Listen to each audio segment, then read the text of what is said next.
karena di satu sisi dia menyatakan Supriyani tidak terbukti melakukan perbuatan, tapi di sisi lain dia menuntut bebas. Nah, terhadap tuntutan jaksa ini memang kami melihat aneh ya, karena kalau kami lihat pertimbangannya bahwa kenapa dia menuntut lepas ya, menuntut lepas karena menurut jaksa tidak ada mens rea, niat jahat di situ terhadap tindakan Supriyani melakukan penganiayaan, pemukulan. Nah, ini kan sebenarnya kontradiktif dari tuntutan itu sendiri, karena pada penjelasan unsur di situ melakukan kekerasan itu jelas dinyatakan oleh terdakwa bahwa di situ ada niat dan kehendak ya, dan dia mengetahui bahwa akibat perbuatannya itu akan menimbulkan kekerasan kepada anak ya, dan JPU mengatakan bahwa di situ jelas bahwa dia mempunyai niatan yang sengaja dan mengetahui dampaknya itu, sehingga menjadi aneh.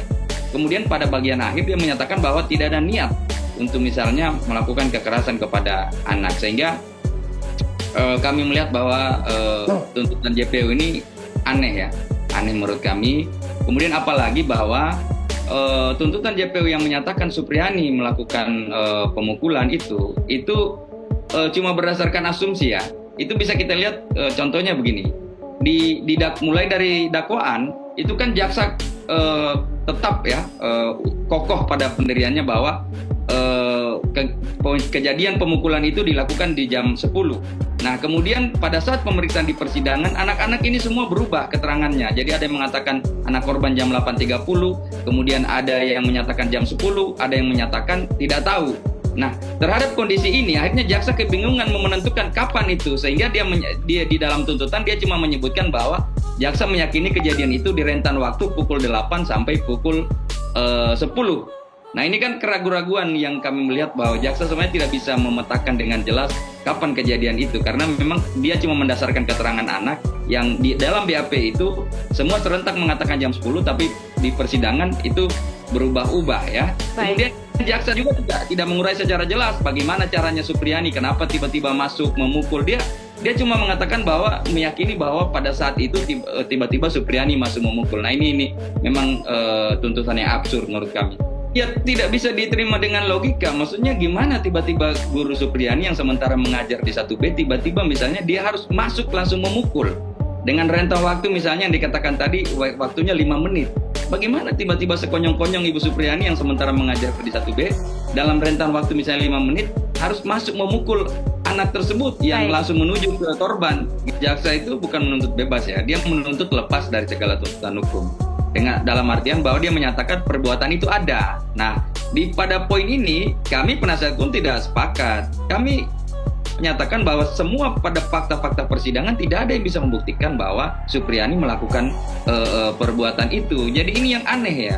Ini yang aneh jaksa. Kalau mengatakan bahwa dia ada perbuatan terbukti, kenapa dia tidak tuntut bersalah Supriyani gitu loh, minta divonis. Kok ini dia mau menuntut lepas dari tuntutan hukum dengan alasannya absurd karena katanya tidak ada niat, padahal di dalam unsur tadi misalnya pembuktian unsurnya mengenai melakukan kekerasan, dia sudah nyatakan di situ bahwa itu dilakukan dengan sengaja.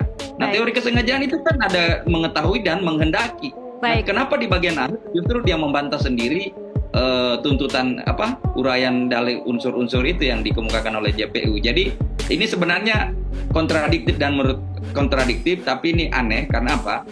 Satu sisi bahwa jaksa cuma tetap ingin mempertahankan kesalahannya seperti yang disampaikan Pak Susno, tapi kemudian sisi yang lain dia tetap ingin meraih simpati publik. Nah, menurut kami tadi ini tidak masuk akal ya, karena tidak sesuai dengan fakta persidangan, sehingga nanti semua hal-hal yang akan kami bantah itu kami akan sampaikan dalam nota pembelaan kami di hari Kamis nanti. Intinya bahwa Bu Supriyani tetap mengatakan bahwa dia berharap divonis bebas oleh majelis hakim, bukan seperti tuntutan jaksa tadi.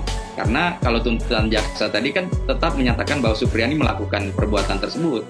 Sementara Supriyani kan dari awal ya, mulai dari penyidikan sampai dengan persidangan terakhir tetap menyatakan bahwa dia tidak pernah melakukan perbuatan tersebut. Nah, tentunya bahwa kami berharap kalau ini putusan bebas, kami akan melakukan langkah-langkah misalnya mengembalikan nama baik, kemudian rehabilitasi terhadap Ibu Supriyani, kemudian juga kami akan menuntut pihak-pihak yang telah melakukan kriminalisasi atau merekayasa perkara ini sehingga Ibu Supriyani sampai di persidangan. Ini jelas dan tegas sikap kami karena ini sebagai bentuk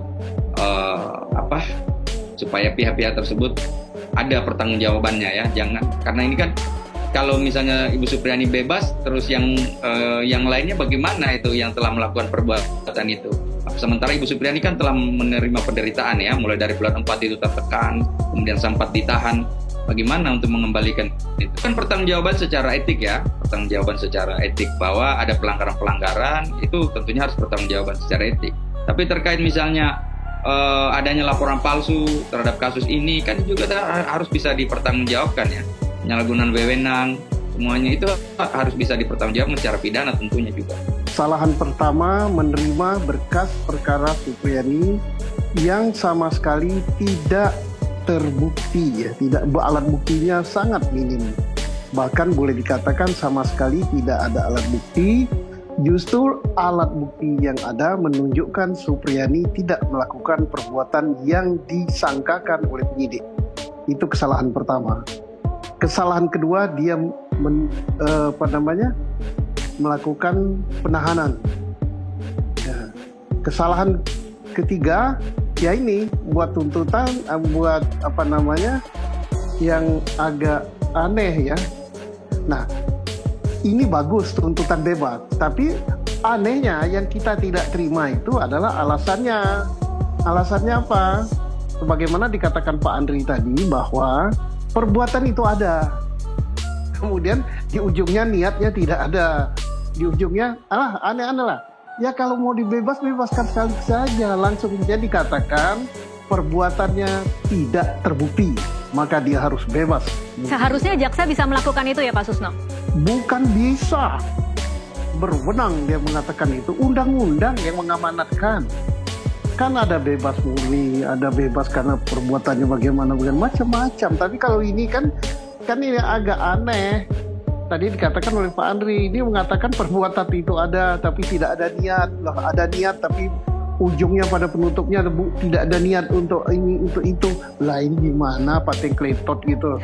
Kalau begitu cara dia membuat surat tuntutan, ya wajar aja dalam menangani perkara Babeliut kayak gini.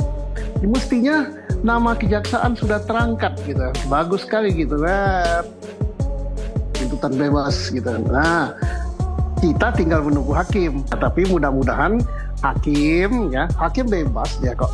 Dituntut dengan hukuman pun hakim bisa saja, kalau hakim mengatakan dalam persidangan itu fakta hukum terhadap dakwaan itu tidak terbukti, justru yang terbukti bahwa terdakwa tidak melakukan perbuatan yang didakwakan, maka hakim akan memutus dengan bebas murni gitu. Silakan jaksa menuntut bebas kayak gitu, tapi hakim menuntut bebas murni. Nah, makanya perlu pledoi dari pengacara, penasihat hukum, bahwa ada kesalahan dalam penyidikan dan sebagainya, untuk mengatakan bahwa Supriani memang tidak bersalah. Karena tidak bersalah lah dia harus dihukum bebas. Nah, saya sangat sependapat bahwa tidak cukup dengan sanksi etika dicopot dari jabatan, tapi pidana telah terjadi. Apakah dia sudah menerima suap? Kalau dia sudah menerima suap, itu tindak pidana korupsi. Karena terungkap di medsos, mintanya sekian puluh juta, baru dibayar 2 juta, dan itu sudah diterima. Nah, itu korupsi. Korupsi tidak cukup dengan dicopot dari jabatan, gitu kan. Nah, kemudian harus diproses pidana. Nah, itu untuk sampai ke sana kita berharap ini, dan juga sangat baik untuk memberikan pelajaran kepada anggota Polri yang lain supaya tidak sembarangan melakukan perbuatan yang nyeleneh. Kemudian tentang rehabilitasi nama baik Ibu Supriani, kalau memang nanti putusan bebasnya telah terjadi, dan bebas itu memang bebas, betul-betul bebas karena tidak melakukan perbuatan itu, maka negara yang bertanggung jawab untuk merehabilitasi nama baik Ibu Supriani gitu. Baik.